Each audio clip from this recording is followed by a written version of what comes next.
जोहार झारखंड, जय झारखंड। सबसे पहले आप तमाम झारखंड वासियों को मेरा सत सत नमन, कोटि कोटि नमन। आपने इस युवा को इतना हिम्मत देने का काम किया, इतना प्यार, इतना समर्थन और इतना समर्पण आपको मिला कि आज पूरे राज्य में कहीं अगर कोई चर्चा का विषय है तो आपका लाडला बेटा, आपका छोटा भाई, आपका टाइगर जयराम मातो पूरे राज्य में चर्चा का विषय है। ये आपका प्यार है, ये आपका आशीर्वाद है। तो चलिए विषय को लंबा ना ले जाते हुए सीधा बात करते हैं। बहुत सारे सवाल आपके जहन में होंगे, बहुत सारे सवाल हमारे आलोचकों के जहन में होंगे, बहुत सारे सवाल गांव के चौपाल से उठ रहे होंगे। उन सवालों का मैं खुद से सवाल भी पूछूंगा और उन सवालों का उत्तर भी देने का काम करूंगा, क्योंकि मेरे पास मीडिया आज नहीं है। सबसे पहली बात, चलिए आपको शुभकामनाएं कि मेरा नॉमिनेशन एक्सेप्ट हुआ है। 4 पेपर मैंने भरा था, जिनमें 3 पेपर को सेलेक्ट किया गया है। एक र्यूमर आया कि नहीं, अंतिम पेपर को सेलेक्ट किया गया है और 3 पेपर रिजेक्ट हुए हैं, जो कि सत्य नहीं है। 3 पेपर सेलेक्ट हुए हैं, 1 पेपर रिजेक्ट हुआ है। अब रिजेक्ट क्यों हुआ है, थोड़ा सा कारण बता देते हैं, कि बहुत सारे लोग कहने लगे कि पढ़े लिखे नौजवान और गलती कर रहे हैं। तो एक बात क्लियर आप जान लीजिए कि नॉमिनेशन फॉर्म वकील भरते हैं, और जो वकील रहे या कोई रहे, सबसे पहले उनका धन्यवाद। कुछ त्रुटियां हो जाती हैं, मानवीय भूल हो जाती हैं। तो समस्या ये थी जिस फॉर्म को रिजेक्ट किया गया कि उसमें हस्ताक्षर यानी नाम, वोटर आईडी का पार्ट नंबर, सीरियल नंबर किन्हीं और का था और हस्ताक्षर किन्हीं और का बाय मिस्टेक इसलिए हुआ था क्योंकि हमने लगभग 2-3 दिनों में 5 बार हम लोगों ने पेपर में केस के सिलसिले में रिजेक्ट किया था, काटकूट किया था, क्योंकि नया नया केस हमें मिलता जा रहा था और नया नया फॉर्म बनता जा रहा था और बार बार फिर प्रस्तावकों का साइन लेना पड़ता था।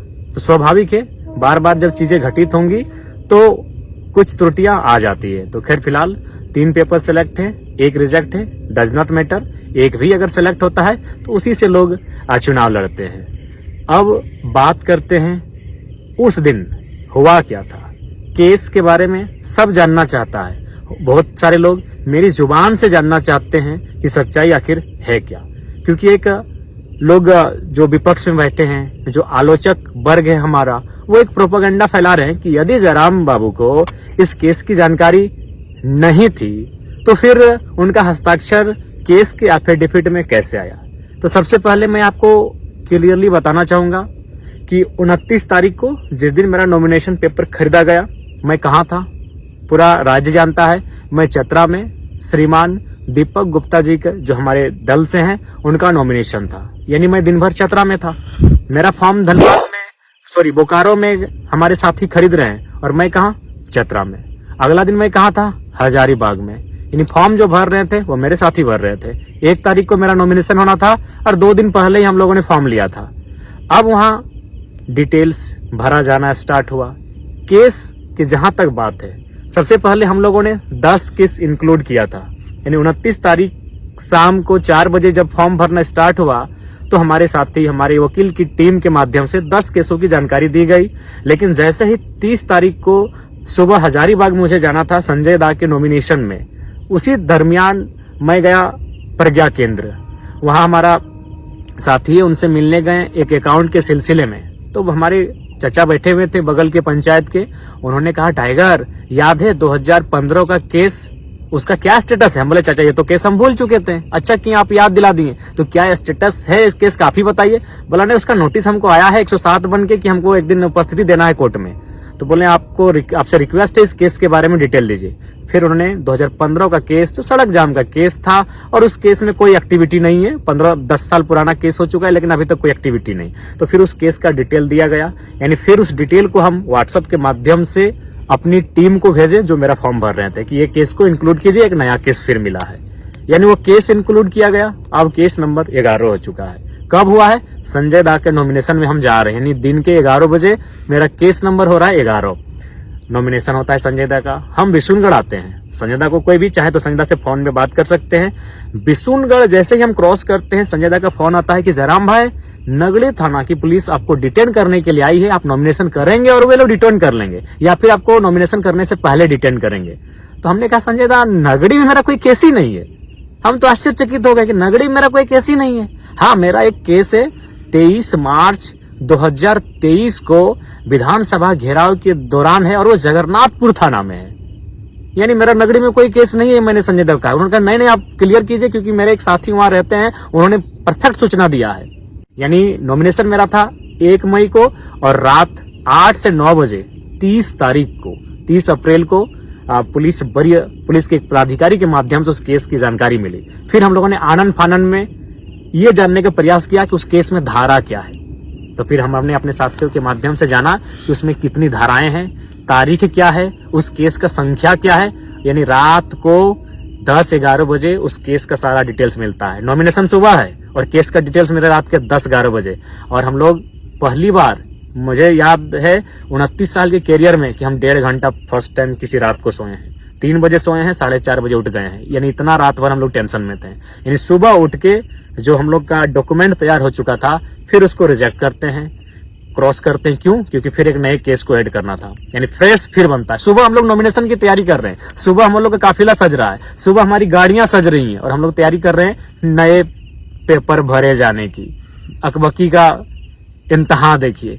फिर नए केस को ऐड किया जाता है और हम लोग नॉमिनेशन के लिए पहुंचते हैं। चूंकि यह केस 2 साल पुराना था। ये केस कब का है ये भी आपको बता दें। ये केस है आपका 21 मार्च 2022। यानी पहली बार जब ये आंदोलन अपने पीक टाइम में था और हम लोग फर्स्ट टाइम विधानसभा घेराव का कार्य किए थे, उस समय का है। और उस समय सभी जानते हैं कि हमारी एक्टिविटी बिल्कुल नियमता हुई थी। वहां उस समय जो डीएसपी मौजूद थे, उन्होंने अब बहुत सारे न्यूज चैनल में, बकायदा मुझे सनी दा का नाम याद है, उन्होंने पूछा भी था कि जयराम महतो पर कोई एफआईआर होगा। उन्होंने कहा नहीं, जहां तक 144 लागू है उस सीमा के बाहर ये लोग धरने पर बैठे हैं, कोई एफआईआर नहीं होगा। तो हम लोग भी आश्वस्त हो चुके थे। और सबसे खास बात, यदि डिटेन ही करना था, यदि वारंट ही निकालना था, तो 2 साल के दरमियान मैंने नहीं करने से भी 2-2.5 हजार सभा किया है। उस दरमियान अरेस्ट करते, चतरा नॉमिनेशन के समय अरेस्ट करते, हजारीबाग नॉमिनेशन के समय अरेस्ट करते। लेकिन खैर, साजिशें बहुत गहरी हैं। साजिशों का जो जड़ है वो बहुत दूर तक फैला है। लेकिन उम्मीद है कि हम लोग भी बीज हैं, दबेंगे नहीं, पुनः उग जाएंगे। तो ये केस का डिटेल है। मैं मानता हूं केस की जानकारी मुझे बिल्कुल 30 तारीख को कंफर्म हुई है। और 30 तारीख को जैसे ही कंफर्म हुई, अगले दिन नॉमिनेशन के दिन हम लोग अपना फॉर्म को चेंज किए, उस पेज को, और नया पेज प्रिंट आउट करके निकाले, उसमें केस के डिटेल्स को भरे और फिर मैंने अपना हस्ताक्षर किया। ये रियलिटी है, ये फैक्ट है। आप संजय दा से पूछ सकते हैं कि संजय दा ने जब मुझे जानकारी दी तो मेरे चेहरे में किस प्रकार से एक आश्चर्यचकित का क्वेश्चन मार्क था कि संजय दा ऐसा कैसे होगा। नहीं, मेरा नाम ही नहीं हो सकता है, इतना हम कॉन्फिडेंट थे। तो ये केस का मैटर। अब एक सवाल ये आ रहा है, भाग गए, फरार हो गए। मैं आपसे पूछना चाहूंगा कि भागने का अर्थ, भागने की को कैसे आप परिभाषित करेंगे। मान के चलिए हम किसी नदी के बीचों बीच हैं और नदी के जो पानी है, उस पानी को जिम्मेवारी मिली है कि जयराम महतो को घेर कर रखना है। तो जाहिर सी बात है, या तो मुझे नीचे सुरंग बना के निकलना होगा या तो उड़ के निकलना होगा, क्योंकि पानी की जिम्मेवारी है। या फिर अगर मुझे साइड से निकलना है, जिस तरह निकलेंगे, तो पानी को खुद रास्ता देना होगा। बिल्कुल यही बोकारो में जहां मेरी सभा हो रही थी, बिल्कुल चारों तरफ गोलाकार पुलिस खड़ी थी, हाथ से हाथ मिलाकर पुलिस खड़ी थी। आप वीडियो देख लीजिएगा। तो फिर हम कैसे निकले? जैसी बात, उन्होंने रास्ता दिया है। जी हाँ, उन्होंने ही रास्ता दिया है। मैं स्वयं उस वीडियो को वायरल करूंगा। पुलिस बैक पर आई है और स्कॉर्पियो के बोर्नेट पर बैठकर कोई फरार होता है भाई। अब सवाल है कि मैंने 1 मई नॉमिनेशन में जाने से पूर्व रात को 2-2:30 बजे शमशान घाट में बैठकर मैंने वीडियो 3 बनाया था। एक वीडियो में यह संदेश दिया था कि मुझे पूर्ण आशा है कि मेरा अरेस्टिंग हो जाएगा, अरेस्टिंग होने के बाद फलाना कार्यकारिणी केंद्र अध्यक्ष होंगे। मैंने ये भी उस वीडियो में घोषणा किया था, क्योंकि मुझे भी पूर्ण आशा था कि हम लोग मुझे डिटेन कर लिया जाएगा। इसीलिए आनन फानन में 3 सेटों को भरा गया, क्योंकि पूर्ण आशा थी कि डिटेन करेंगे ही करेंगे। लेकिन वहां तक, डीसी चैम्बर से बाहर निकलने तक मैं बहुत उत्सुक था कि मुझे अरेस्ट करें। उसके बाद सभा तक, संबोधन के बाद तक मेरी इच्छा थी, मेरी दिल्ली इच्छा थी कि प्रशासन मुझे अरेस्ट करे। लेकिन परिस्थितियां वहां बिल्कुल विपरीत थी। परिस्थितियां क्या थी? बहुत सारे लोग पेट्रोल लेकर थे कि आत्मदाह कर लेंगे। बहुत सारे लोग हिंसक और उग्र स्वभाव रूप धारण कर चुके थे। वीडियो फुटेज आप देखे होंगे। यानी मैंने इसलिए वहां से निकलना उचित समझा। मैं निकला हूं, फ्रॉड नहीं। मैं बार बार कहूंगा, क्योंकि आप मेरा स्टेटमेंट अंतिम क्या था याद होगा कि एसपी साहब माफ कीजिएगा, भीड़ की भावनाओं का सम्मान कीजिए, डिटेन किसी और दिन कीजिए। ये मेरा अंतिम शब्द था कि एसपी साहब माफ कीजिएगा, भीड़ की भावनाओं का सम्मान कीजिए, डिटेन किसी और दिन कीजिए। और हम वहां से निकल गए। कि आज हम घर निकलते हैं, बाद में इस विषय पर बात करेंगे। क्यों 1.5 लाख की भीड़ और पुलिस कितनी थी? 1,500। क्या पुलिस में सामर्थ्य था कि हमें वो डिटेन कर लेते बिना किसी हो हंगामे के, बिना किसी उपद्रव के, बिना किसी मुठभेड़ के? पॉसिबल नहीं था। 1.5 लाख की भीड़, 1,500 पुलिस, अनहोनी अप्रिय घटना घट जाती। संभवतः अगर हमें डिटेन किया जाता, अभी कौन पब्लिक, भाड़े की पब्लिक नहीं थी, प्रेम से आई हुई, समर्पित भाव से आई हुई, इस नौजवान को चाहने वाली पब्लिक, 45 डिग्री के तापमान में अपने खर्चे से आने वाली पब्लिक अपने चहते बेटे को अपने सामने अरेस्ट होते हुए बिल्कुल भी नहीं देख पाती। पता नहीं बोकारो का विधि व्यवस्था उस दिन क्या होता, पता नहीं बोकारो की परिस्थिति उस दिन क्या होती। कहीं कुछ अप्रिय हिंसक घटना न घट जाए, इसलिए मैंने बिल्कुल स्कॉर्पियो के बोर्नेट से कहा कि एसपी साहब माफ कीजिएगा, भीड़ की भावनाओं का सम्मान कीजिए, डिटेन किसी और दिन कीजिए। आप चाहे तो उस सभा में मौजूद तमाम मीडिया रिपोर्टर से पूछे, तमाम पुलिस के पदाधिकारियों से पूछे या जनमानस से पूछे। मेरा यही अंतिम स्टेटमेंट था, क्योंकि आसान नहीं था भीड़ को नियंत्रण कर पाना, आसान नहीं था मुझे वहां से डिटेन करके ले जाना। जो कि आप भी जानते हैं, आप हमें पसंद करें या ना करें, मैं ये अपने आलोचकों के लिए और विपक्ष के लिए कहना चाहूंगा, लेकिन ये आपको मानना होगा, आज लोगों के आशीर्वाद ने मुझे झारखंड का जननेता बनाया है।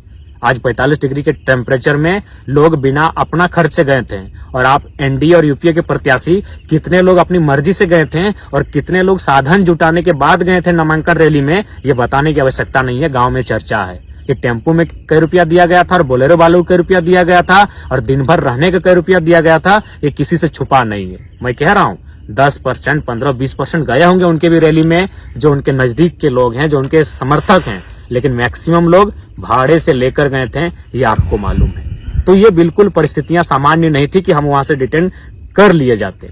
मैंने यहां तक वीडियो आप किसी चैनल में देखिएगा कि डीएसपी साहब से हम कान में बात कर रहे हैं। ये कौन सा तरीका है कि भागने वाला आदमी डीएसपी से ऐसे कान में बात कर रहा हो? हम बोर्नेट पर बैठे हैं और डीएसपी साहब बगल में। हम उनको क्या कह रहे थे कान में पता है? कि सर या तो पिंडराजोड़ा थाना में हमको डिटेन करने का मौका दीजिए या तो पेट्रोबार में दीजिए। यहां से पॉसिबल ही नहीं कि आप हमको पकड़ के ले जाएंगे। यहाँ उपद्रव हो जाएगा, यहाँ अप्रिय घटना घट जाएगी, क्योंकि पब्लिक का मूवमेंट गजब का है। भावनाओं में भी है, आंखों में आंसू भी है और आंखों में अंगारे भी हैं। और मुझे लगता है बोकारो आज जल जाएगा। इसीलिए विधि व्यवस्था को मेंटेन कीजिए, डिटेन किसी और दिन कीजिए। और बिल्कुल स्कॉर्पियो के बोर्नेट से मैं निकला हूं। उसके बाद फिर मैं नीचे बैठा और निकलते रहा। और बिल्कुल पुलिस चारों तरफ थी भैया। भागना मतलब कि उड़ के जाते तो भागा मानते, नीचे सुरंग बना के जाते तो भागा मानते। चारों तरफ पुलिस है, वहां से हम कैसे पार होंगे? तो किसी ने हाथ छोड़ा होगा अपना, किसी ने रास्ता दिया होगा। हो सके हमारे चाहने वाले ऊपर पुलिस के लोग होंगे, संभावना है। तो हम तो उनके बीच से निकले हैं।